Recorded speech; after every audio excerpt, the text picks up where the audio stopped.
y os damos la bienvenida a la última sesión del Club Asia de Andalucía Trade en 2024, cuyo título es India, cómo abordar el mercado más grande del mundo. Este club nació en consonancia con uno de los objetivos estratégicos del Plan de Internacionalización de la Economía Andaluza, que era el de diversificar el destino de las exportaciones andaluzas para hacerlas pues, más solventes y menos dependientes de la Unión Europea y de este modo crecer en mercados que tenían gran potencial, como eran los mercados ASEAN, China, Corea del Sur o, como es el caso que tratamos hoy, India. Estos mercados debían tratarse como una prioridad. Son países muy atractivos que ya están demostrando un buen comportamiento económico, con un crecimiento relevante y sostenido, que cuentan con un importante volumen de población, con una edad media bastante baja, un poder adquisitivo al alza y que como resultado constituyen un grupo potencial de consumidores a futuro. ¿Cuáles eran los objetivos del club? Pues entre otros lo que buscamos con esta sesión, ¿no? Compartir y generar buenas prácticas, poner en valor casos de éxito, constituir un foro de encuentro en el que los miembros compartan contactos y experiencias y fomentar la imagen de las empresas andaluzas y de la marca Andalucía. Este año cerramos la tercera sesión del club, que cuando arrancamos en 2022 no alcanzábamos la veintena, teníamos 18 o 19 empresas y este año hemos cerrado con 45. Esta edición de hoy es especial y no solo estáis presentes los miembros del club, a los que les damos una bienvenida especial, sino que lo hemos ampliado a otras empresas que esperamos también que se sumen a la siguiente edición del 2025. Las sesiones anteriores giraron en torno a China, en torno a la importancia de los mercados ASEAN y también se puso en valor qué significa el mercado halal en Asia, que es otro mercado importante a atender. De manera agrupada, desde Andalucía Trade, los principales sectores que hemos tratado han sido, por supuesto, el agroalimentario, pero también la industria auxiliar de la agricultura y en los últimos años hemos tocado también el sector de la aeronáutica, que tiene un importante efecto tractor sobre toda la industria auxiliar. A partir de hoy, le vamos a dar paso a Iñaki Soto, que es nuestro socio de la antena de India, que nos va a desgranar cuáles son las oportunidades concretas que podéis encontrar, porque hoy en estas casi 40 empresas que se habían inscrito, tenemos ahora mismo a 19 conectadas, pues sois de varios sectores y entendemos que Iñaki nos va a desgranar un poco las claves de cómo abordar el mercado indio. Muchas gracias, Iñaki. The floor is yours. Gracias. Gracias, Paola. Gracias, Virginia. Y gracias a todos los miembros del club. Es una gran responsabilidad lo de tener que explicar un mercado con un título tan impresionante como este, ¿no? Como el mercado más grande del mundo. Vamos a ver si en los próximos minutos intentaré no alargarme más de la cuenta, como hemos empezado un poquito tarde. Sobre todo damos una imagen de lo que es India a día de hoy, la realidad de India, ¿no? Efectivamente, el país más poblado del planeta, pero con muchas otras cosas que es importante conocer para que luego cuando tengamos una estrategia de abordar ese mercado, pues lo entendamos bien, ¿no? Así que no voy a enrollar mucho más, vamos a empezar con la presentación. A ver si puedo compartir. Un segundo, por favor.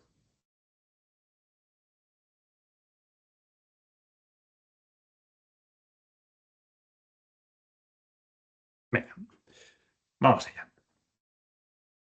Bueno, lo más importante al principio es contextualizar, ¿no? Lo que hemos estado hablando ya desde el principio, el mercado más grande del mundo, 1.430 millones de habitantes. Una barbaridad. Ya desde hace un par de años superó a China como el país más poblado del planeta, pero sobre todo teniendo en cuenta el ritmo de crecimiento que están teniendo ambos países, pues va a ser ya durante muchos años venideros, pues el país efectivamente con una población más grande del mundo.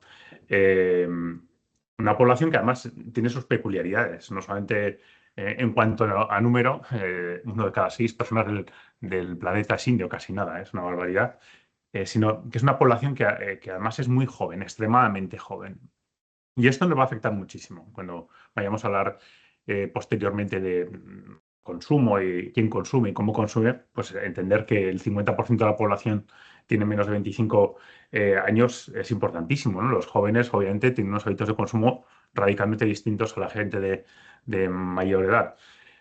El 80% tiene menos de 45 años. Estamos hablando que India todavía, pese a que estamos viendo que se está empezando a achatar un poquito en la base, sigue teniendo una forma de pirámide, ¿no? A diferencia de otros muchos países en los que la pirámide se está prácticamente invirtiendo, ¿no? La población es extremadamente vieja, mientras que cada vez hay menos nacimientos. En India todavía esto tiene una forma de pirámide y como podemos ver ahí, la base de la pirámide todavía es muy sólida. Esto también nos genera una serie de elementos muy importantes cuando hablamos de mercado laboral, ¿no?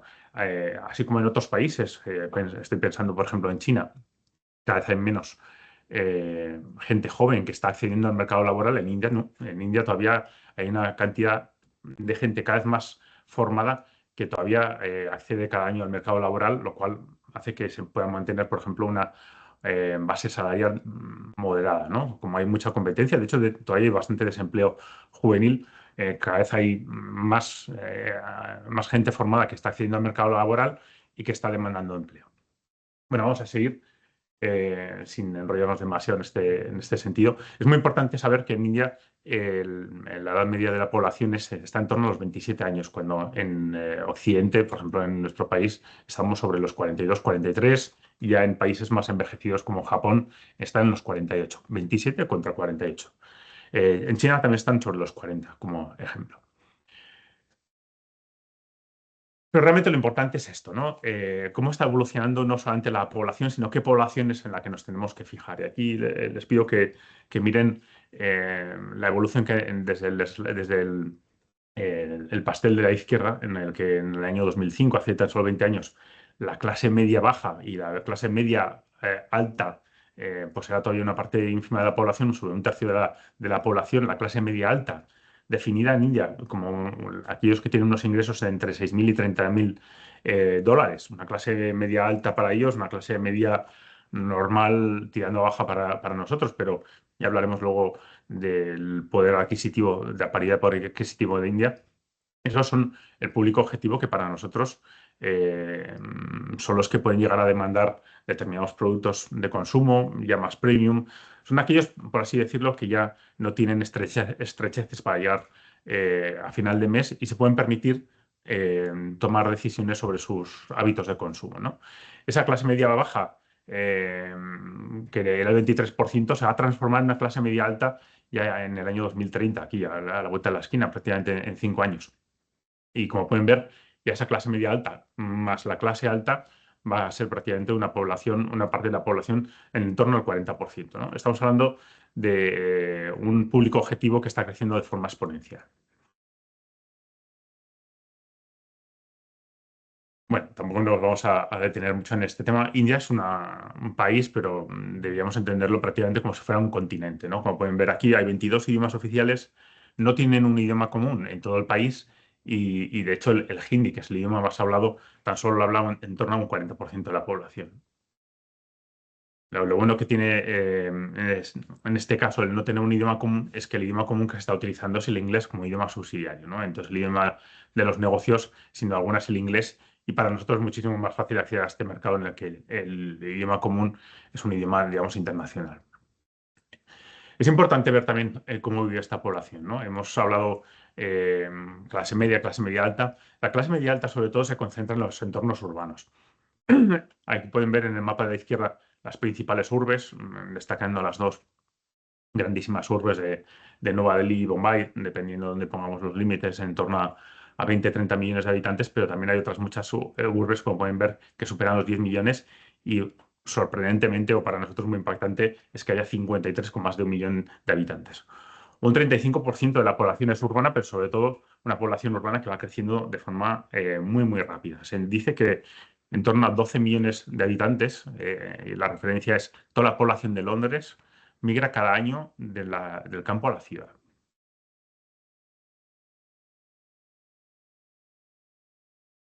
Vamos a entrar un poco sin detenernos tampoco en profundidad en ese desarrollo económico que es tan sabido por todo el mundo, ¿no? India ya desde hace muchos años está realmente consolidándose como un país con gran crecimiento. Ten en cuenta que este había sido el San Benito de India, ¿no? Siempre durante estos muchos, muchos años en los que he podido dar conferencias, yo solía decir que India era como la selección española de fútbol, que siempre llegaba con el mejor equipo a los mundiales, pero luego se queda siempre en cuartos. Pues esto era igual, ¿no? Era el país que tenía un potencial enorme y que parecía que iba a ser el futuro China, etcétera, pero luego se quedaba como descafeinado, ¿no? Y el crecimiento era siempre muy moderado. Digamos, desde el año 2010 en adelante, pero sobre todo ya en los últimos 5 o 6 años, India por fin parece que ha reventado y está creciendo a un ritmo mucho mayor que el resto de economías de su entorno. Por supuesto que cualquier economía BRIC, pero como pueden ver ahí en el gráfico de la izquierda, en cualquier economía, digamos, emergente o pujante, ¿no? Estamos creciendo al ritmo de un 7%. Este año parece que hay una pequeña ralentización, pero se prevé que en los próximos 5 o 6 años siga siendo así las cosas, ¿no? Esto ya ha consolidado a India como la quinta economía del mundo, pero está a punto de superar a Japón y a Alemania en esta década para consolidarse en la tercera economía del mundo, tan solo por detrás de Estados Unidos y de China. ¿Y cómo se distribuye esta renta? Y aquí empezamos a ver un poco la cara de India, ¿no? Como pueden ver en este gráfico, vamos a explicarlo.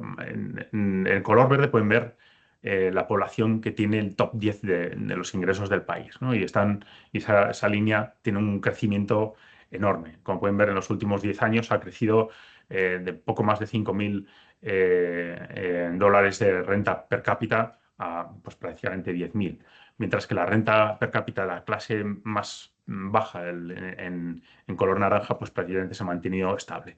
En la línea discontinua pueden ver el índice de Gini, que es el que mide la distribución igualitaria o desigualitaria de la renta, y como pueden ver, cómo se está creciendo de forma prácticamente exponencial, lo cual quiere decir que se está acrecentando la desigualdad de la renta.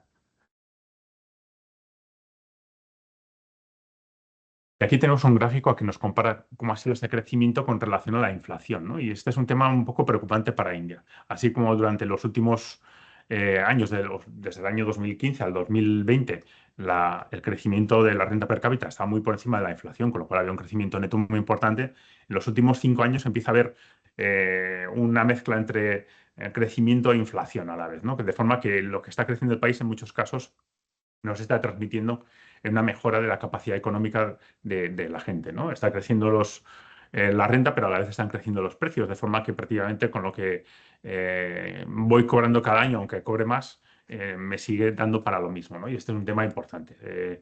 Tenemos que ver si realmente ese crecimiento futuro se va a convertir en mayor capacidad económica del país o no.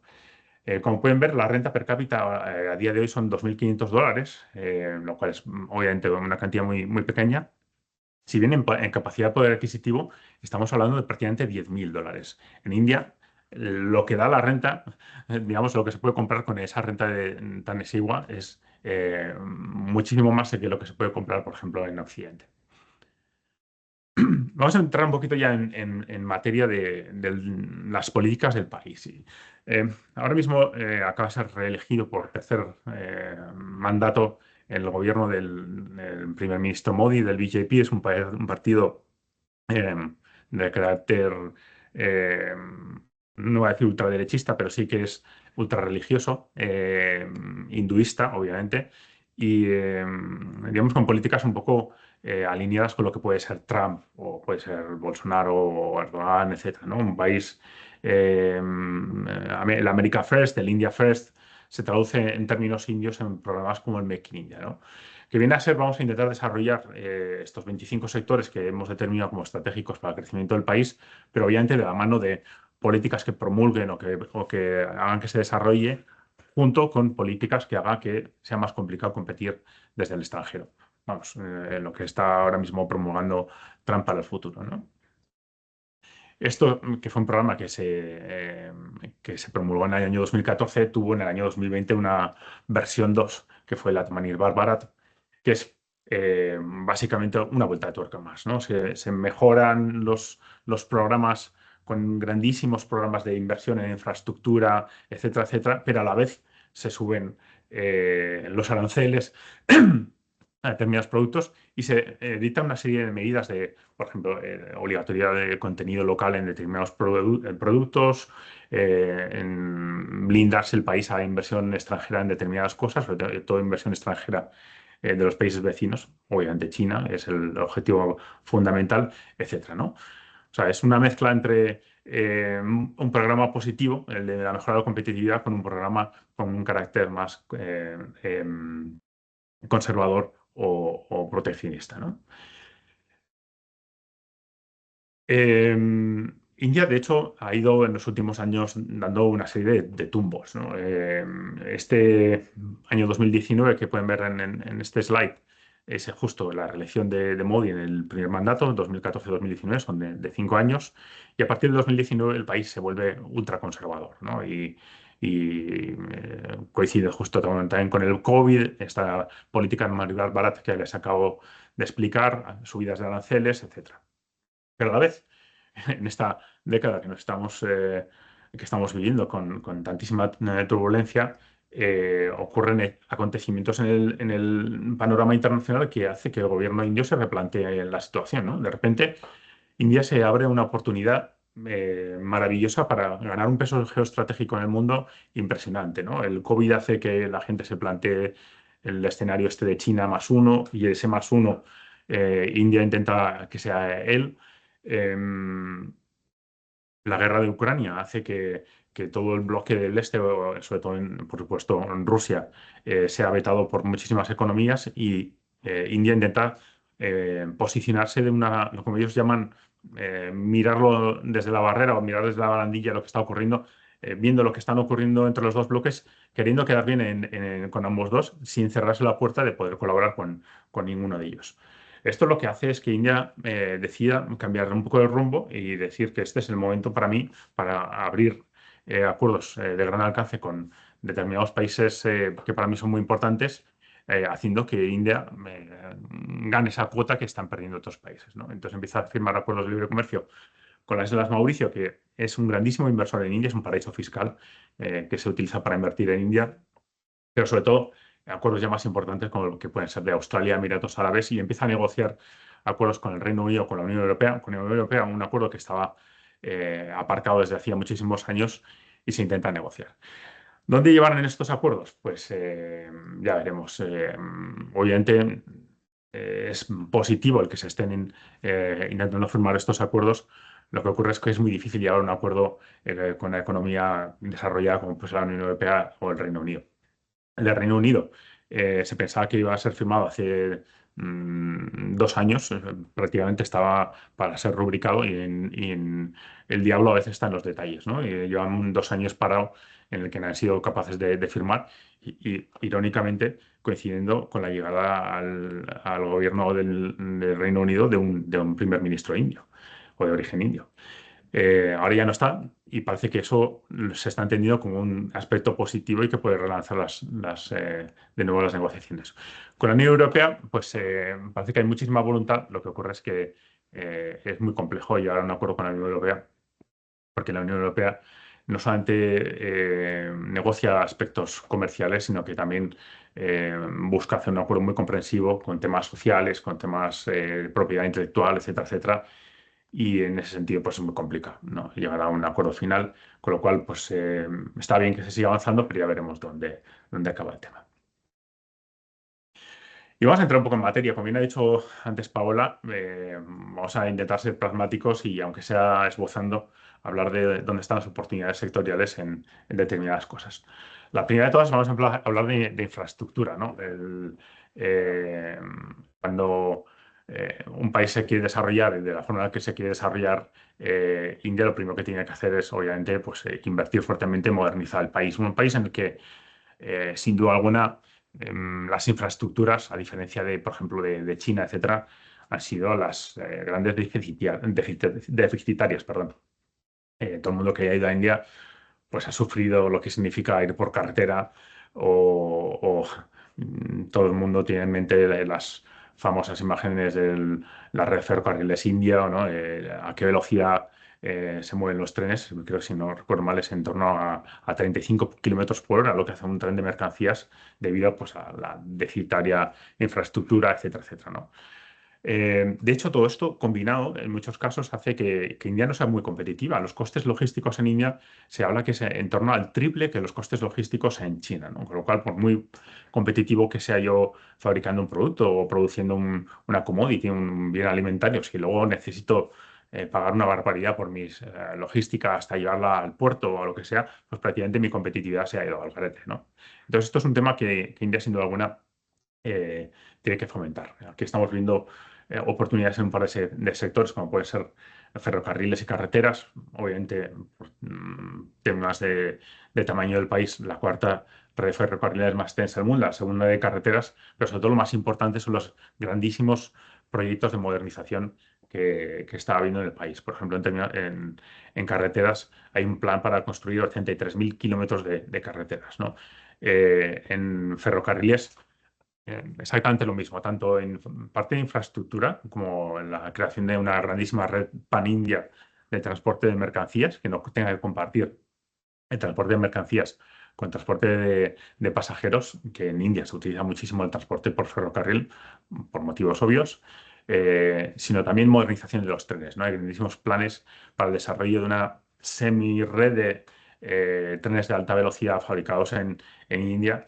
Mm, Como hablaremos en muchas partes, bajo el auspicio, bajo el programa este del Make in India, del ser autosuficientes, quieren construir todo esto en India y dejar de importar tantísimo, pero obviamente con las carencias que tiene el no haber construido nunca ferrocarriles de alta velocidad en el país, con lo cual hay muchísimas oportunidades para empresas que quieran implantarse en el país de la mano de un socio o lo que sea, para transferir ese conocimiento, ¿no? No vamos a hablar tampoco mucho más de temas de puertos, etcétera, pero también las infraestructuras para la navegación pues, están muy deficitarias. Ha abierto muchísimo el grifo a la inversión del sector privado y hay unos planes de desarrollo de puertos enormes. Tema energético, bueno, aquí ya estamos hablando de un tema con unas dimensiones enormes. India prácticamente no tiene recursos fósiles más allá de mal carbón, por así decirlo, lo cual hace que el desarrollo de las energías renovables para ellos no sea tan solo un tema ecológico o verde, sino una auténtica necesidad. India necesita hacer su transición ecológica junto con el desarrollo de la energía necesaria para desarrollar un país que ha partido desde un nivel súper bajo a nivel eh, tanto consumo doméstico como consumo industrial, a unos niveles que están creciendo de forma enorme, ¿no? Con lo cual estamos hablando que el desarrollo que tiene que tener la energía, en este caso las energías renovables de aquí al año 2030 son enormes. Ahora hay un plan de alcanzar los 500 gigavatios de energías renovables en tan solo 6 años desde aquí, ¿no? Lo cual quiere decir que las energías de todas índoles, pero sin duda alguna basado en el pilar de la energía fotovoltaica, de la energía eólica, el nivel de capacidad que se tiene que añadir cada año es sin par en el mundo, ¿no? Prácticamente a nivel tan solo del que pueda ser China. A día de hoy ya es el tercer consumidor mayor de electricidad y esa energía ahora mismo depende masivamente tanto de la importación de combustibles fósiles como del carbón, ¿no? Y esto se tiene que convertir en una transformación energética hacia energías limpias de aquí al año 2050, pero sobre todo en lo que estamos hablando a muy corto plazo, hasta el año 2030 con estos 500 gigavatios. El sector aeronáutico, lo mismo. El sector aeronáutico, sobre todo, lo más interesante para entenderlo es que se ha convertido en un modo de transporte asequible.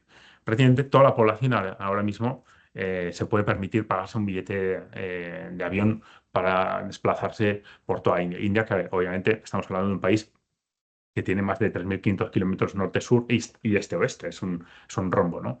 Con lo cual las distancias son siempre enormes. Hemos dicho anteriormente que la comunicación terrestre es altamente ineficiente, pues obviamente si pensamos en que queremos ir desde Chennai a Delhi o desde Delhi a Bombay, 1.300 kilómetros por carretera, pues estamos hablando de prácticamente algo inimaginable, ¿no? Con lo cual el sector de transporte aéreo se ha convertido en una clave fundamental para el transporte de pasajeros a lo largo de toda la geografía del país, ¿no? Es el mercado que más está creciendo a nivel mundial. Estamos hablando de un 23% de un mercado ya maduro, no un mercado emergente en tan solo el último año, lo cual hace que las infraestructuras de un año para el otro prácticamente se estén quedando obsoletas, ¿no? Estamos hablando de los 148 aeropuertos que existían en el año 2023, en tan solo 3 años van a llegar a 200. Es una barbaridad. Y en cuanto a aeronaves, pues todo el mundo ha podido oír que, sobre todo el año pasado, las dos mayores operaciones de la historia de cualquier país de compra de aeronaves se han producido en India.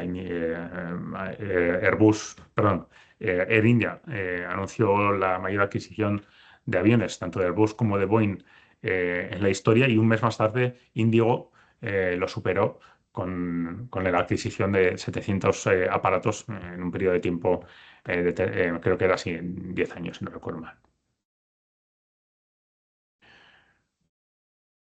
En cuanto a oportunidades, pues aquí estamos señalando varias de ellas.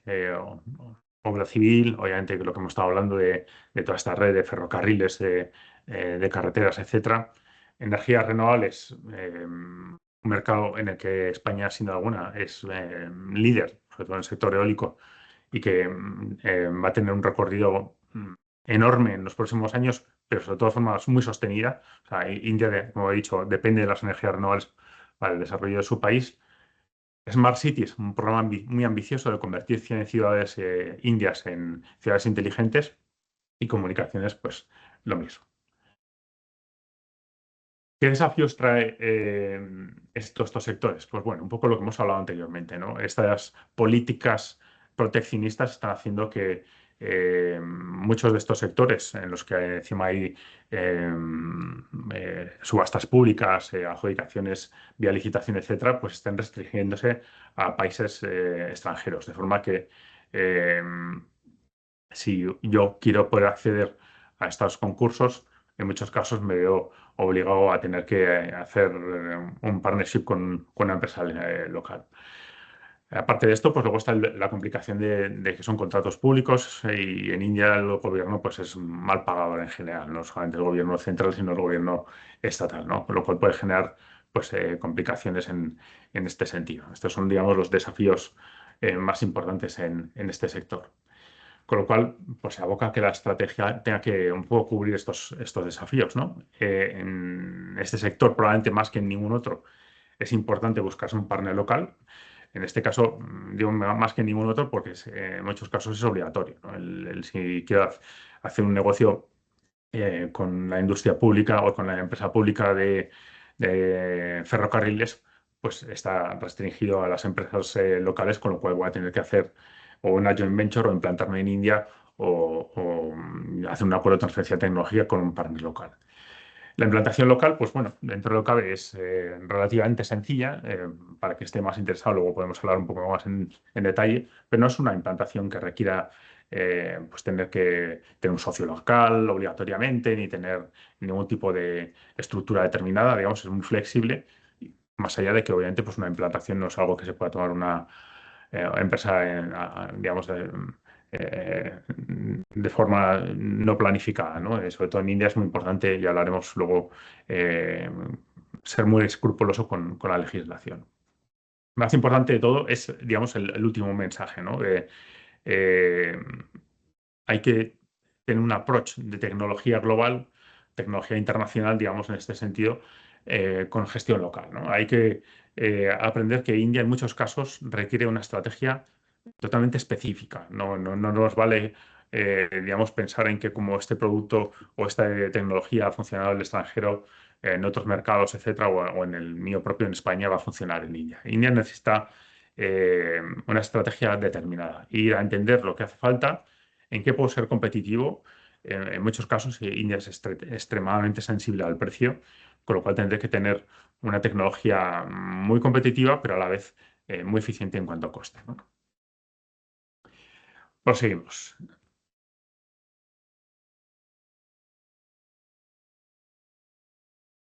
El tema agroindustrial en India es extremadamente sensible. Estamos hablando que una población enorme, una población de 1.400 millones de habitantes, pero que todavía la mitad de la población, es el 50% que vemos aquí en este slide, se dedica a a la agroindustria. Más que a la agroindustria, obviamente se dedica a la agricultura, una agricultura sobre todo prácticamente de subsistencia, ¿no? El landhold de India, la media de superficie que los propietarios de terrenos tienen en India, tan solo es de algo menos de 2 hectáreas en comparación con cómo se está, digamos, acaparando la propiedad agrícola en otros muchos mercados, ¿no? Aquí prácticamente la inmensa mayoría de gente tiene una economía de subsistencia, por eso ese 50% de la población tan solo contribuye en un 16% al PIB.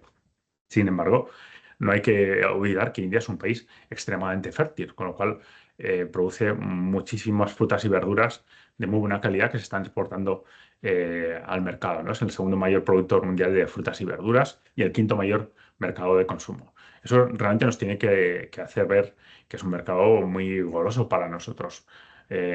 Volvemos a pensar en lo que hemos hablado anteriormente, ¿no? En esa clase media alta, más desahogada que puede llegar al mercado y que ya no solamente quiere sus productos locales, sino que está demandando productos ya más premium, etcétera, ¿no? Eh, Ahí tiene el valor del mercado, 400.000 millones de valores, es enorme, ¿no? ¿Dónde están las oportunidades? Pues aquí estamos hablando de maquinaria agrícola. Obviamente, si yo tengo unas parcelas muy pequeñitas, pues es muy difícil que pueda invertir en mecanización del terreno, ¿no? Pero sí que es cierto que cada vez más hay una bolsa de terratenientes o de propietarios que sí que tienen capacidad de invertir en sistemas de riego, en invernaderos, en maquinaria agrícola, etcétera, que históricamente en India no se han utilizado, de forma que ahora mismo hay una demanda de soluciones específicas, ¿no? Por ejemplo, en tema de sistemas de riego e invernaderos, en los cuales Andalucía es una superpotencia a nivel internacional, ¿no? Y aquí, sin duda alguna, les animo a las empresas que estén aquí presentes a pensar en India, ¿no? Porque el crecimiento está teniendo este nicho de mercado en general es elevadísimo. India, por la falta de, digamos, de conocimiento de la población, etcétera, sigue abusando muchísimo de fertilizantes, pesticidas, etcétera, con lo cual también hay una buena parte de este sector que está demandando de productos mucho más ecológicos y, por ejemplo, de biofertilizantes, que también tiene un desarrollo muy importante en este sector. Desafíos, pues un poco lo que hemos hablado, muy fragmentado, con bajo índice de mecanización, con tradiciones de cultivo pues deficientes, como el uso de los fertilizantes, en las instalaciones de riego deficientes, una infraestructura en general de la cadena de frío pues muy mala, ¿no? Y en cuanto a estrategias, pues lo mismo, enfocar en el nicho, ir al país a entender realmente dónde hace falta tecnología, una tecnología específica, y ahí aprovechar, digamos, el hándicap tecnológico que tienen con respecto a las empresas eh, europeas, en este caso andaluzas, para poder solucionar esos problemas vía innovación tecnológica, etcétera, ¿no? Esa diferenciación de la oferta con respecto a lo que están teniendo eh, con lo que están usando históricamente ellos ahí en India. Y en esto juega un papel muy importante el buscar un partner local. En este caso, un partner que puede ser, perdón, un distribuidor o una empresa asociada, ¿no? Eh, es, iba a decir imposible o es muy difícil poder llegar a un sector como este tan atomizado si no contamos con una empresa local que tenga, digamos, una red de distribución ya consolidada muy importante, ¿no? Una red de distribución y una red de contactos muy importantes. En este caso, lo que aporta el partner local es precisamente esto, ¿no? Esta capacidad de comercialización de nuestros productos o de llegar al consumidor concreto. Tema automoción. India, esto yo creo que no cambia en ninguna parte del mundo, pero en India está sucediendo ahora mismo este boom, ¿no? De la capacidad adquisitiva de la clase media. Precisamente es uno de los primeros productos en los que una familia sueña. Primero en comprarse una moto y luego cuando ya tenemos una moto en comprarnos un coche. Y si es posible, pues que ese coche ya tenga aire acondicionado. Y si ya tiene un coche pequeñito sin aire acondicionado, pues que sea el siguiente, pues de unas capacidades mayores, con navegador, etcétera, etcétera, ¿no? Con una serie de, pues, por supuesto, con aire acondicionado en un país en el que las condiciones climáticas son extremas, etcétera, etcétera, ¿no? Y esto está ocurriendo, ya el boom del automóvil está siendo enorme. Históricamente, India y España estaban a la par prácticamente en el consumo, en la producción de vehículos un poquito menos de 2 millones de coches de turismo al año y ahora mismo ya España ha caído por debajo de ese umbral de los 2 millones e India está por los 4 millones y medio. O sea, ya ese crecimiento es enorme. Obviamente siempre ha sido el número uno en motocicletas, tractores y vehículos industriales, etcétera, y lo cual define a India como prácticamente un mercado obligatorio para cualquier empresa del sector, ¿no? Es una industria que está tremendamente polarizada, aunque India está muy extendida geográficamente. Los clústeres de automoción están concentrados, yo diría que incluso en tres, porque aunque veamos hay cuatro, el bloque del este es prácticamente Tata, y fuera de Tata no hay, ¿no? Así que tenemos la zona norte, la zona oeste, la zona de oeste, sobre todo Pune, norte con Delhi y área metropolitana alrededor, y sur con Bangalore y Chennai. Y aquí las oportunidades pues están en tecnología. O sea, no quiero dar falsas expectativas. Pensar en vender un producto en un componente en India es extremadamente complicado, por muchos factores, ¿no? Pero básicamente ya hay una industria local. Lo que no es una industria local compite con una industria internacional, en especial China, que está ahí al lado y que compite por precio de forma muy importante. Y cada vez más la exportación desde países occidentales hacia India está cayendo de forma importante. Es extremadamente competitivo en términos de precio, con lo cual es complicado competir desde el país, ¿no? Con lo cual, aquí nos tenemos que enfocar sobre todo hacia el valor añadido que venga vía tecnológica, ¿no? Estamos hablando de temas de movilidad, automatización, robótica o ingenierías incluso. Pero sin embargo, tampoco quiero desalentarles. O sea, es un sector en el que hay tantísimos componentes a fabricar que hay muchísimos nichos en los que se puede eh, enfocar una empresa. De hecho, probablemente el mayor incentivo, el mayor atractivo que tiene este sector es el crecimiento que está teniendo. India está desarrollando tantos nuevos modelos cada año y hay una evolución tecnológica tan importante, sobre todo, por ejemplo, ahora hacia vehículos eléctricos o híbridos, etcétera, que es inabarcable, da igual por qué empresa estemos hablando. De hecho, esto genera, digamos, un exceso de demanda tecnológica sobre la capacidad que tienen ellos. Ten en cuenta que encima India no ha invertido prácticamente ni más de casi nunca, ¿no? Con lo cual, aunque estamos intentando, India está intentando reducir la dependencia de las importaciones, cada año están creciendo más, ¿no? Eh, Tanto de componentes, de nuevos componentes, como de servicios, ¿no? Y ahí estamos hablando de que hay un 30% de importación de componentes que está subiendo. Obviamente, muchos de ellos vienen de países como China, ¿no? Pese a que los aranceles, digamos, dificultan esa competencia de la industria internacional con respecto a la local.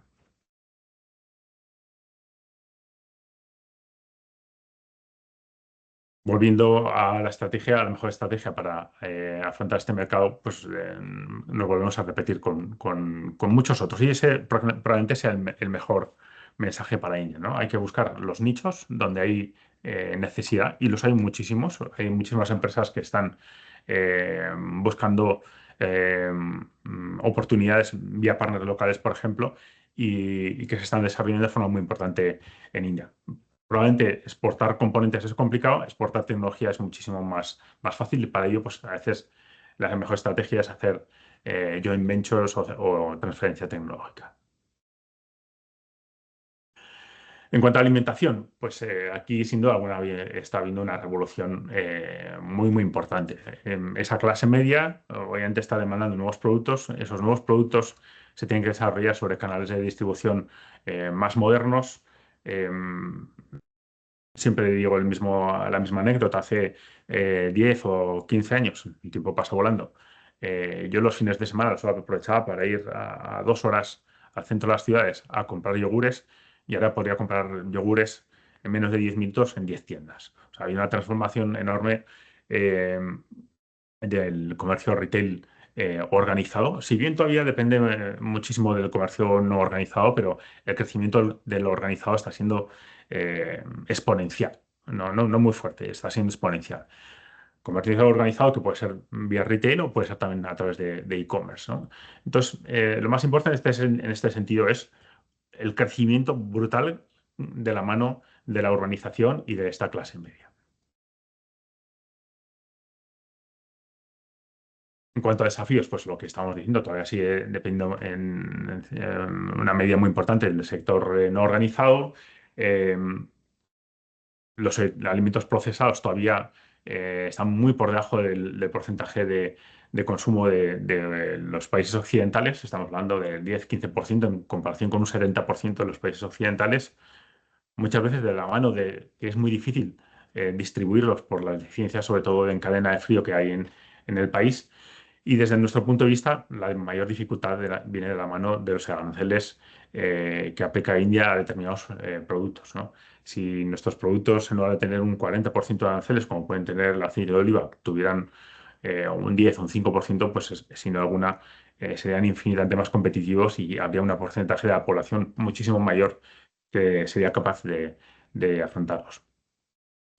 También es muy importante entender que India culturalmente pues acepta lo mismo que ocurrirá en otros mercados, sin duda alguna, acepta mejor unos productos que otros. India estamos hablando que la población, más de la mitad de la población es vegetariana, con lo cual pues va a haber muchos productos que para ellos no sean aceptables, ¿no? Por ejemplo, en productos cárnicos. El cerdo, si bien religiosamente no tiene nada en contra suya, como puede ser, como sí que lo hay, por ejemplo, en contra del consumo de ternera, pero culturalmente para ellos es un producto que no está bien visto, ¿no? No voy a poner ejemplos, pero bueno, para ellos el consumo de cerdo pues está eh, culturalmente es difícil de entender, con lo cual por mucho que queramos promocionar determinados productos cárnicos, por ejemplo, procedentes del cerdo, pues va a costar que no dejen de ser más allá de un producto nicho muy enfocado a determinados sectores que sin duda alguna van a tener un consumo y un consumo que va a ir creciendo muy rápido, pero que nunca se va a convertir en un producto masivo. Lo mismo estoy pensando en el vino, ¿no? El vino en India todavía no es un producto de consumo habitual, es un nicho de un porcentaje de la población muy selecta, también de la mano de los aranceles extraordinarios que pagan en torno al 150%, que hace que un producto prácticamente, cuando añadimos esos aranceles a los costes logísticos y a los costes de distribución, pues prácticamente se multiplique por 4 o por 5 con respecto al precio que podemos comprar nosotros en nuestros supermercados, ¿no? Obviamente, si un producto de 5 euros para nosotros se convierte en 20-22 euros para una economía que encima tiene una capacidad económica inferior a la nuestra, pues se convierte en un producto directamente de lujo, ¿no?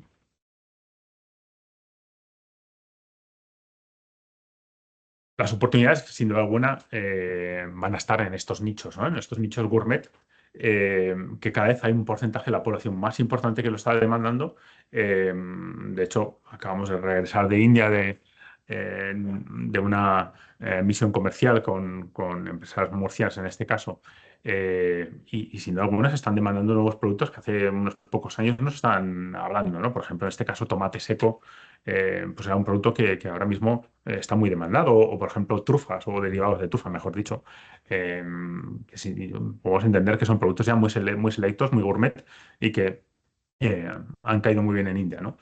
Aceite de oliva y aceitunas, pues ya ni mencionarlo. El aceite de oliva, gracias a Dios, se ha convertido ya en una commodity en India. No hay supermercado, pero ya no supermercado organizado retail moderno, sino pequeña kirana que no tenga sus aceitunas o su aceite de oliva. Ya es un producto totalmente aceptado. Y cada vez más, pues la gente está demandando productos orgánicos. Estrategias, pues un poco lo que hemos hablado, ¿no? Entender la cultura y entender lo que en India se puede ofrecer. No tenemos que ser nosotros los que vayamos a imponer al consumidor indio nuestros productos, sino que tenemos que entender lo que el producto, lo que el consumidor indio acepta, ¿no? Es muy importante hacer esa prospección en retails premium, que además están encantados de poder hacerlo, como puede ser Foursquare, Nature's Basket o Freshpeak, y sin duda alguna encontrar el importador adecuado. Eh, Todo el mundo que conoce o que ha ido a ferias de alimentación, pues nos cuenta la misma historia, que ha estado con 20 empresas que le prometen los 20 ser el importador más importante del país y lo cual es imposible. Con lo cual esa selección de quién es mi importador o con quién me voy a unir, pues es súper importante, ¿no? Realmente contrastar esa información y aquí Andalucía trae, obviamente, pues puede ser de una gran utilidad, ¿no? En que les podamos ayudar a realmente pues, hacer esa criba entre el grano y la paja. La industria manufacturera, pues la joya de la corona, la joya de la corona para el propio gobierno Modi, ¿no? Al final el sueño del Make in India no deja de ser el vamos a hacer que India se convierta en la alternativa de los países como China, ¿no? E intentar ser la fábrica del mundo. En este caso, la contribución del sector manufacturero es del 27% y hay, en este caso, los incentivos más grandes de ningún otro sector, ¿no? El Production Linked Incentives es un mega programa específico del sector industrial en el que prácticamente lo que hace el gobierno indio es que a las grandes empresas les sea súper atractivo invertir en el país porque van a conseguir unos incentivos enormes en temas eh, de tanto incentivos directos como desgravaciones fiscales que hagan que eso genere un efecto tractor para que se desarrolle el sector, ¿no? Y en este sector, pues digamos, está capitalizando que todavía mantiene costes laborales muy bajos gracias a esa población joven que está afluyendo al mercado, cada vez más capacitada y angloparlante. Y en cuanto a desafíos, perdón, bueno, aquí vemos en el país donde están posicionados los principales clústeres, tampoco vamos a entretenernos. En cuanto a los desafíos, pues obviamente, una vez más, la deficiencia de infraestructura, la logística, etcétera, energía, escasez de mano de obra cualificada. Y aquí es muy significativo este tema, ¿no? Aunque la población es de 1.400 millones de habitantes, realmente hay mucha mano de obra poco cualificada y muy poca mano de obra cualificada, ¿no? Cuesta encontrar gente muy capacitada. Eh, Esos incentivos que estamos hablando, pues si bien son muy atractivos sobre el país, sobre el papel, es muy complicado conseguirlo y sobre todo pues esta vuelta de tuerca que estamos mencionando una y otra vez del proteccionismo, ¿no? Aquí, por señalar algunas oportunidades, pues máquina de herramienta, mecatrónica, líneas de montaje, automatización. Y en cuanto a estrategia, una vez más, indigenizar el producto, ¿no? Entender lo que es lo que me está demandando el país. Yo puedo tener una tecnología fantástica, pero si no encuentro quién me puede pagar esa tecnología, pues no me vale a nada, ¿no? Con lo cual probablemente tenga que hacer un producto que realmente sea lo que me demanda el país, pero a cada vez que se lo pueda permitir pagar. Obviamente, volvemos a hablar del tema del partner, que puede ser un socio, un distribuidor, adaptación cultural, sostenibilidad. Tema aeroespacial, hemos hablado ya antes cuando hemos hablado de la ingeniería, o sea, perdón, de la infraestructura, pero es muy importante aquí recalcar, sobre todo porque estamos haciendo unas misiones muy atractivas desde Andalucía a través de este sector y que realmente están teniendo un éxito muy importante, ¿no? Es un sector de un crecimiento muy reciente, muy importante, tanto a nivel militar como a nivel aviación civil y que depende de forma extraordinaria del extranjero, tanto de las importaciones como de empresas internacionales que se están implantando en el extranjero. Hay una supply chain moderada, porque no ha sido, digamos, una herencia histórica de este sector, sino que realmente es todo de reciente creación. De hecho, las que hay, tipo Dynamatic, Tata, etcétera, Mahindra, pues en muchos casos son empresas de automoción que se han reconvertido y están buscando partners para desarrollar este nicho de mercado nuevo, ¿no? Está creciendo este sector del orden de un 10% anual y genera 90.000 empleos directos. Desafíos, pues volvemos a hablar un poquito de lo mismo. Oportunidades, la fabricación de componentes, en muchos casos componentes fabricados localmente, como pueden ser todas las oportunidades que está generando el programa C295. Y luego, más allá de la fabricación de componentes, pues las labores de mantenimiento y reparación, un sector que va a generar una demanda enorme por los nuevos aparatos que estamos hablando anteriormente, las nuevas rutas, los nuevos aeropuertos, etcétera. Esa es un crecimiento exponencial que está teniendo el sector. Obviamente esos aviones hay que repararlos y mantenerlos, ¿no? Con lo cual requiere una infraestructura de mantenimiento que a día de hoy es muy escasa y que requiere crecer de forma estratosférica. Y todos estos aeropuertos que estamos hablando anteriormente, aeropuertos, comunicaciones, etcétera, que están pasando de 140 a 200, casi nada. Es una barbaridad decirlo así, ¿no? En cuanto a estrategias, volvemos a hablar de nichos, volvemos a hablar de colaboraciones. Muy importante que este sector se acoge a las políticas gubernamentales de incentivos y temas de tecnología avanzada. Temas servicios, pues obviamente en India es el sector que más está creciendo y que, digamos, está siendo siendo más sencillo implantarse y que ya a día de hoy es el que acoge más inversión extranjera. Estamos hablando ya de un 55% del PIB que viene del sector servicios, con un crecimiento todavía prácticamente del 10%, que emplea un tercio de la población y que pues, cada vez, como pueden ver en el gráfico de abajo, acoge en muchos sectores a más y más gente y genera más retornos. Estamos hablando de un país angloparlante y que eso sin duda alguna está haciendo muy atractivo este desarrollo del sector servicios, al margen de que obviamente pues, es mucho más sencillo invertir en una empresa de servicios que en una empresa productiva, ¿no? Oportunidades, logística, ingeniería, consultoría, educación, tema de educación, educación también en español. Eh, mm, Sin duda alguna, en este caso, por ejemplo, para los que lo desconozcan, el Instituto Cervantes de Delhi es el centro de educación en español más importante del mundo, pero a mucha distancia de cualquier otro instituto Cervantes que pueda haber en cualquier otra parte del mundo. Desafíos, pues temas regulatorios, alta rotación de personal. Es un sector en el que hay tanta demanda que es muy difícil mantener a ingenieros en plantilla, etcétera, porque se los roban entre las empresas.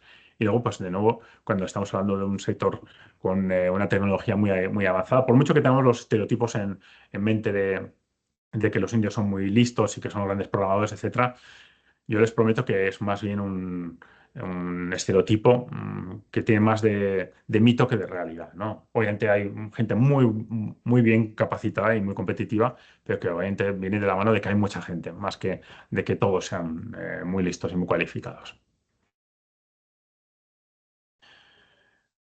Bueno, hablamos aquí de una serie de sectores clave y de nuevo estrategias muy importantes a adaptarse al entorno. Vamos a seguir yendo rápido.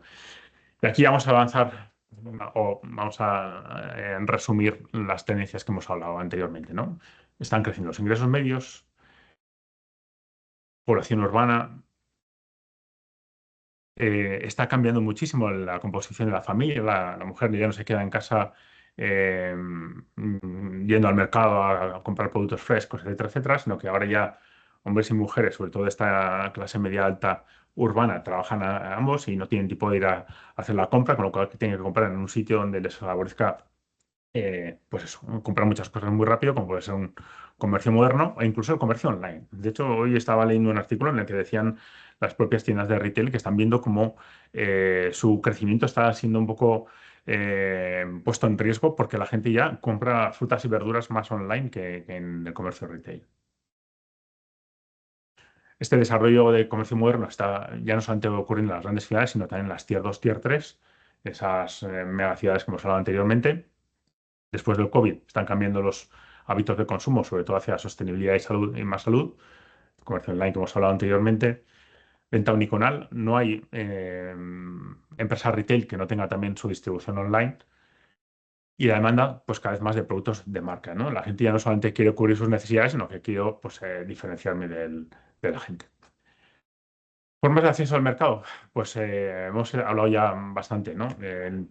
Obviamente la implantación es la óptima o digamos, la que nos permite seguir manteniendo una estrategia de diferenciación, de marca, etcétera, etcétera, pues, pero obviamente pues, tiene un coste más alto y que requiere del apoyo de personal experimentado. Puede buscar una estrategia mixta vía joint venture o transferencia tecnológica o buscar el importador adecuado para que pueda promocionar mis productos directamente en el país, para lo cual lo más importante es encontrar ese importador, ¿no? En cuanto a producción, ¿puede realmente India convertirse en una alternativa a China? Pues va a ser complicado. Por mucho que haya mano de obra abundante y facilidad para hacer negocios, estos incentivos que estamos hablando del gobierno indio y acuerdos comerciales cada vez más interesantes, todavía hay una serie de obstáculos como la infraestructura, sobre todo un mercado doméstico muy sensible al precio. Todavía les falta mejorar muchísimo la competitividad, sobre todo a nivel productivo y sobre todo, pues eso, la estabilidad en el marco legal, que en India es uno de los principales obstáculos, ¿no? Cambian todas las cosas tan rápido, entre ellas las reglas del juego, que a veces es muy complicado entenderlas, ¿no? India necesita, sin duda alguna, dejar de ser tan proteccionista en tema arancelario para permitir también que se desarrolle una industria con un componente extranjero determinado. Y también en India es muy importante el acceso a la financiación. Ahora mismo eh, un préstamo está en el entorno del 8,5, 9,5%, lo cual es difícil de hacer, soportarlo para las empresas y mantener un grado de competitividad. Y ya para terminar la presentación, unos consejos para hacer negocios en India. Primero, la paciencia, ¿no? En India todo lleva su tiempo. El indio no es precisamente eh, una persona que le encante ir al grano y cerrar negocios rápidamente, sino que todo requiere su tiempo de maduración. La insistencia en India está bien vista, de hecho, pues muchas veces es el símbolo de que realmente nos interesa algo en concreto, ¿no? Si no escribimos varias veces, no mandamos email, si no llamamos por teléfono, pues el indio igual percibe que realmente estamos haciéndole perder el tiempo, ¿no? Y la insistencia en ese sentido se ve como realmente un interés. Poca importancia a la puntualidad, lo que a mucha gente como a mí pues nos vuelve un poco locos. Y en tema de negociaciones, pues se dan muchas vueltas antes de ir al grano, ¿no? Son reuniones desorganizadas, nunca se dice que no, no hay muchas respuestas muy directas, son bastante caóticos, se mezclan temas personales con los profesionales, etcétera, ¿no? Pero en el fondo, pese a que sea muy caótico, etcétera, que aquí en este sentido tampoco es tan diferente del español, sí que les gusta establecer relaciones a largo plazo, ¿no? Y eso es muy importante para nosotros. El indio es un cliente fiel, no es un cliente que vaya buscando eh, proyectos spot y ir cambiando cada día de proveedor, ¿no? En cuanto a cultura, pues el indio es un ser muy social, le encanta conocer con quién está hablando, qué rango tienes, qué papel tienes en el escalafón, incluso no sería raro que nos pregunten cuánto cobramos, porque lo que quieren es identificar, ¿no? Si realmente este interlocutor es realmente con el que yo tengo que hablar o no, si es mi equivalente, por así decirlo, o no. Se pueden ver, por ejemplo, que en el caso de que queramos hablar, yo qué sé, con un CEO de la empresa y la persona con la que mandemos a esa reunión, pues no sea un cargo importante, pues que se sientan que no están siendo respetados, por ejemplo, ¿no? Y lo cual, pues es negativo.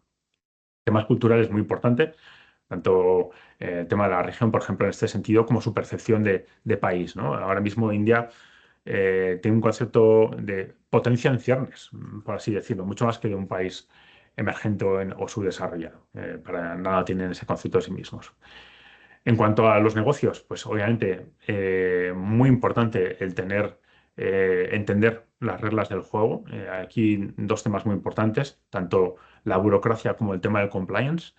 India es un país extremadamente legalista en el que no cumplir las normas tiene unas consecuencias estratosféricas muy importantes. De forma que no se puede ir a este país minusvalorando el impacto que puede tener el no cumplir las normas de juego, etcétera, etcétera, ¿no? Las leyes y simplemente pues pensar que como yo hago esto en el extranjero, en India tiene que estar también permitido, etcétera, etcétera, ¿no? Aquí es un aspecto que nos puede llevar a- a la ruina, por así decirlo. Y es muy importante, hace poquito tenemos una conversación con una persona que está casada con una india y nos decía, muchas veces el mayor error que tienen los extranjeros cuando vienen a este país es venir con muchos prejuicios, con la mente muy cerrada, de pensar que lo conocen todo y que saben realmente lo que necesitamos los indios, casi hablar como indio de sí mismo, ¿no?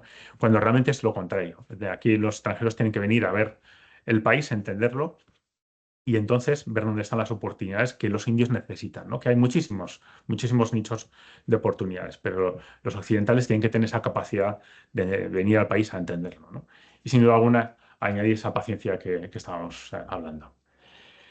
Y ya está, yo siento si me he extendido más de la cuenta, me van a permitir que si era el mercado más grande del mundo, pues también la charla sea un poco más larga que la habitual y quedamos a su disposición para cualquier otra pregunta que puedan tener. Muchas gracias. Muchas gracias, Iñaki. Siempre tan interesante, siempre con tantos temas sobre los que reflexionar. No sé, Paola, ¿quieres comentar tú algo ahora? Nada, ¿Quieres comentar algo? por mi parte, Sí, darle las gracias a Iñaki, que a mí siempre me maravilla esa sabiduría que tiene sobre el país. Y como él decía, es el país más grande del mundo, se merece una jornada que tome más tiempo que una jornada habitual y creo que ha sido capaz de desgranar en los grandes sectores cuáles son esas oportunidades. No sé si las empresas quieren aprovechar la oportunidad para hacer alguna consulta, que podrían hacerla por el chat. Estaba previsto que Virginia moderara el turno de preguntas. Hay también algunas empresas que han solicitado, las empresas del club que han tenido la oportunidad de solicitar una reunión particular con Iñaki, que no sé cómo vamos de tiempo. ujú, Y de todos modos, pues como ponía Virginia en el chat, se compartirán la presentación y la grabación, que creo que hay que estudiarlo un poquito más a fondo y verla tranquilamente una segunda vez, porque es verdad que es un país de oportunidades, pero con muchas claves que hay que tener en cuenta a la hora de abordarlo para hacerlo con éxito y no caer en prejuicios, ni en errores, ni en cosas que nos puedan después hacer dar un paso atrás y perder esas oportunidades que hay. Si alguna empresa quiere, puede participar en el chat o creo que Virginia le puede abrir el micro. sí, sí. Por favor, que levantáis la mano o ponéis el chat como prefiráis, por favor, estoy aquí atendiendo. Yo, mientras, no sé, porque quizá tenemos unos minutos hasta la reunión y bueno, por temas de timidez igual no se van arrancando las empresas para que vayan calentando. Mire, sí, hay aquí una pregunta. Vamos a ver, tenemos aquí una pregunta. Buenos días, nos pregunta Javier Arias. Buenos días, entiendo que otro de los problemas sería el cumplimiento de certificaciones y marcados CE de los productos que se exporten, entiendo que desde aquí de Andalucía, ¿vale? Eh, Pues sí, Javier, Iñaki. vamos, lo has clavado. Este es un tema muy importante. No CE, precisamente, sino que India desde hace unos años ha implantado un sistema normativo de homologaciones análogo al CE, por así decirlo, que es el de Bureau of Indian Standards, y todos los productos cada vez más hay una lista de productos que tienen que cumplir y cada vez esa lista se hace más interminable, con lo cual vamos a pensar que prácticamente los productos que ahora mismo tienen que cumplir las normativas CE, en India tienen que cumplir una normativa específica que es la del BIS, lo cual requiere a que cada uno de esos productos tienen que ensayarse en un laboratorio acreditado en India hasta que consiga tener ese número de identificación como registrado, etcétera. Era un poco lo que decía anteriormente, que es muy importante comprender la legislación del país, ¿no? En este caso, una empresa puede pensar que porque mi país está, o sea, mi producto está, yo qué sé, homologado en la FDA o tiene un marcado CE o lo que sea, puede exportar directamente a India y no, y requiere una normativa específica. En este caso, Bureau of Indian Standards. Y si queréis más información, os las daré producto a producto. Eh, gracias, Javier. Javier nos decía que nos contactaba desde Málaga. Yo quería hacerte una pregunta, Iñaki. Venga, Muchas veces cuando pensamos en India, casi desde el nivel de productos de consumo, que decimos ese producto tan grande con tantos millones de habitantes, ¿qué tamaño tiene una clase media? Lo que se puede entender allí como una clase media. Eh, Porque claro, están esa crema que hay por encima, ¿no? Que vive en un lujo incluso con respecto a los estándares europeos, una clase media que va a consumir fruta, verdura, se va a comprar ropa, se va a comprar un coche, va a viajar, ¿no? Que ese aprox, ¿eh? No. sí, no, fíjate, no he querido dar muchos datos porque luego mi compañera Nuria me riñe, pero sí, Ujú, el 1% de la población más rica tiene el 45%, parece que era de la riqueza. O sea, la concentración de la riqueza es muy importante, ¿no? Eh, pero esa clase media alta que hemos hablado anteriormente, em, se habla de 100 millones de habitantes. Vamos a ponernos así, vamos a ujú, mojarnos. 100 millones o 120 millones de habitantes que tiene una capacidad adquisitiva similar a la de un europeo medio. Tampoco ujú. vamos a decir a la de un alemán, pero hay. Y ese es nuestro nicho. O sea, efectivamente, a mí tampoco me gustaba mucho lo del título del país más grande del mundo, ¿no? O sea, sí que es el mercado más grande del mundo, pero hay que contextualizarlo, ¿no? Esa clase media que tenemos dicho que tiene una renta media aproximadamente a 8.000 9.000 me parece que salía en el gráfico, pero que hay que multiplicarlo por 4 en cuanto a paridad de poder adquisitivo. Recordamos la renta per cápita media 2.500, pero en paridad de poder adquisitivo eran 10.000, o sea, por 4, con lo cual esos que ganan en torno a 8.000, 9.000, ya estamos hablando de una renta pues desahogada, ¿no? De 36.000, 40.000 euros de paridad de poder adquisitivo, que sin duda alguna son nuestro mercado objetivo y a los que podemos enfocarnos. Y bueno, pues 100 y pico millones de habitantes no es nada desdeñable. Nada, nada, nada. Sigue siendo un país bastante grande. Sí. Además, con un nivel de medio de renta contrastado. Bueno, yo quería decirle a todos los participantes, veo que no hay así más preguntas. Somos muchos, habéis permanecido mucho tiempo, entiendo que despierta vuestro interés. Nosotros tenemos disponible algún hueco esta semana para mantener reuniones o atender las consultas que queráis por correo, ¿no? Podéis, una vez que recibáis el material, escribirnos de vuelta y decir, oye, pues quiero, a partir de los desafíos y las oportunidades que nos han presentado, queremos tener una reunión un poquito más estrecha, aclarando algunos puntos específicos, algunos indicadores específicos de cada uno de vuestros sectores y cerramos una reunión pues con el ponente, ¿no? O con los ponentes, con el ponente con nuestra antena en India que está a vuestra disposición. Eh, si queréis, lo dejamos aquí porque tenemos la cita con las empresas que han solicitado. Virginia, perdona, Dime. un inciso porque no quiero perder la oportunidad de que tenemos a varias empresas conectadas y como hemos estado haciendo los deberes y trabajando ya en lo que va a ser la programación del 25, para que las empresas tengan presente qué acciones agrupadas tenemos previstas hacer en India el próximo año.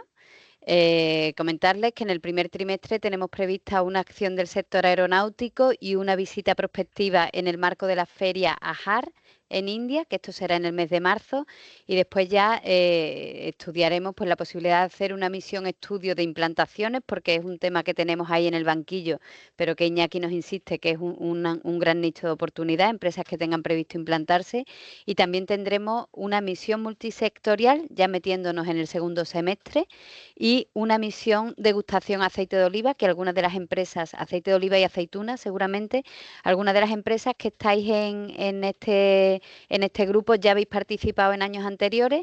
Este año esa acción no ha tenido lugar, pero queremos retomarla, sería la cuarta edición en 2025, donde intentamos hacer un showroom de productos con aceite y aceituna como principales protagonistas, pero queremos dar cabida a otros productos y que además de ese showroom pues se tienen reuniones bilaterales con potenciales importadores. Entonces, un poco aprovechando ya el cierre del club y de la jornada, contaros que habrá otras acciones, pues participaciones en misiones inversas de importadores indios o jornadas técnicas, pero acciones con desplazamiento al mercado principalmente serían esas, la de aeronáutico, la visita prospectiva en el marco de AHAR, la multisectorial, tenemos pendiente estudiar la misión de estudio e implantación y la de degustación de aceite, que sería ya en el último trimestre o cuatrimestre del año. Un poco porque tengáis en mente cuáles van a ser las acciones con las que vamos a intentar abordar estas oportunidades que nos ha ilustrado hoy Iñaki. Te dejo el cierre, Virginia, perdón el inciso. Nada, nada. Gracias, Paula. Bueno, pues recibirán ustedes el material y el enlace de la grabación de lo que hemos tratado hoy para que lo veáis en más profundidad y más detalle. Como os decía, nos ponemos a disposición para mantener una reunión con cada uno de vosotros que lo desee. Y muchas gracias a todos y bueno, disculpas por ese retraso. Por favor, la empresa primera que mantiene la reunión ahora con nosotros, pues que permanezca conectada. Saludos, muchas gracias, hasta luego. Gracias a todos.